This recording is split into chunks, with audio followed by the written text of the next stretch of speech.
According to conventional wisdom, crappies suspend in deep water during the heat of summer. While some slabs certainly do head for the abyss, other crappie seek shelter in the shade of thick vegetation. And as Jon shows us next, this weed-bound bounty offers some of the summer's hottest crappie action.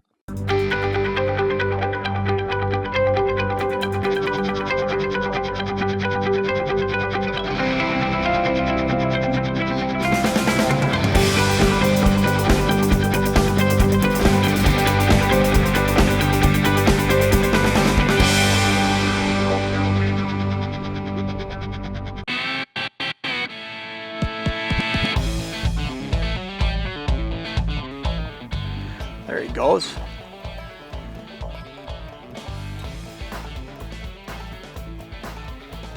Boy, I had so much slack out there. He swam a long ways with it. He spit it out right there.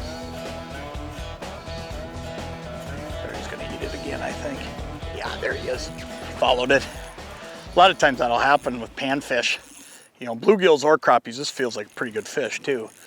But they'll actually do that. They'll swim with something for quite a while, and then all of a sudden they'll just drop it.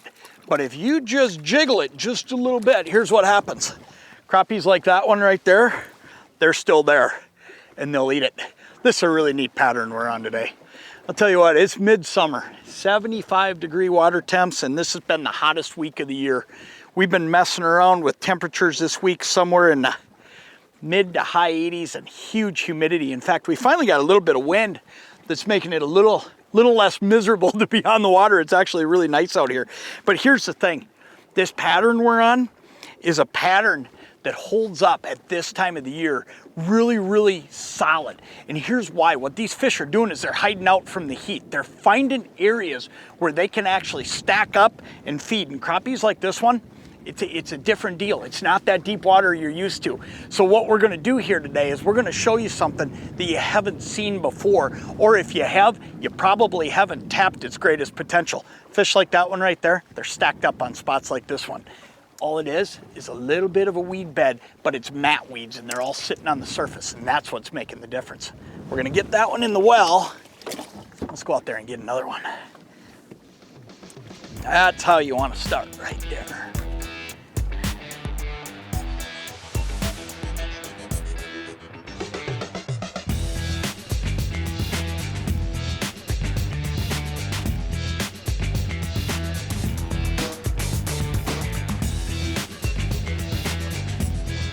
There he goes. Got him. That's one of those times right there. If you have a float go down like that, you're having a hard time getting to them because you got slack out. Notice I didn't even worry about setting the hook. That guy's a little bit on the smaller side. I think we'll let that guy go, but I didn't even worry about setting the hook. You have that happen, just start reeling and reel as fast as you can with that rod tip up, because you're not going to put a big hook set on these crappies anyway. All you're trying to do is get that hook pulled through his mouth, and we still got it pulled right through his mouth right there. That's all we needed to do in that spot, is just start reeling and reel fast. One of the neatest things about the pattern we're fishing today too is you can find this on so many lakes across the Midwest. But the other thing is, once you find it on a given lake, you're gonna find spots like this all over that lake, because very seldom are you gonna find an area or a lake where you just have one patch of weeds that grows, because usually the bottom content's gonna be real similar throughout the whole lake, and you're gonna be able to find patches like this all over. So once you wear an area down, it's as simple as just move right on to the next patch. And a lot of this isn't about your graph as much as using your eyes. You know, I'll use my polarized glasses, and I'm trying to always look while I'm cruising along, and you'll figure out the depth that most of these are in. On this lake, it's between 8 and 10 feet. You can just cruise that depth, and you can see these things ahead of time, because you'll see the weeds on the surface, and you'll be able to see them on your sonar coming up. But then when you see the mats, that's where you want to hit the brakes and fish.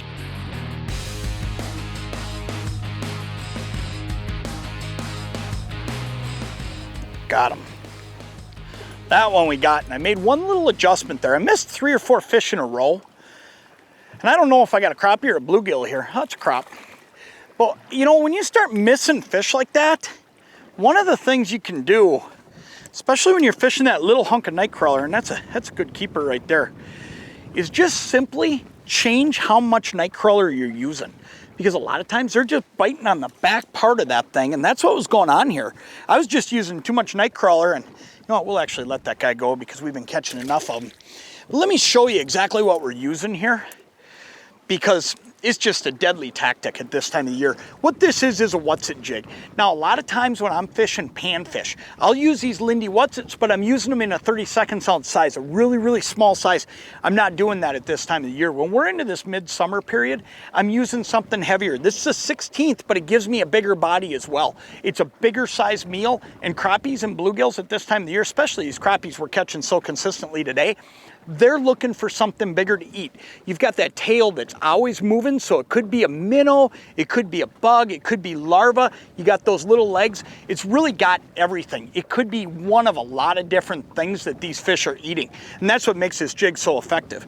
Then the other thing I use is a Thil wobble bobber. Now, what's really cool about this thing is if you look at it, you see the size printed right on the size. This is a size that'll hold up. So I'm using a 16th ounce jig, I'm using a split shot, and this tells me that it's gonna hold up an 1/8 ounce. So I know exactly which one to slide on there and use. And this is a slip float with a brass grommet in both ends.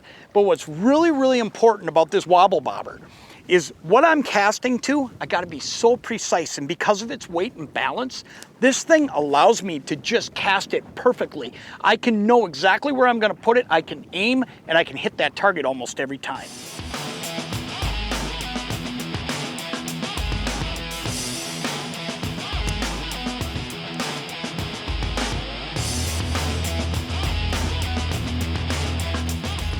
Got him.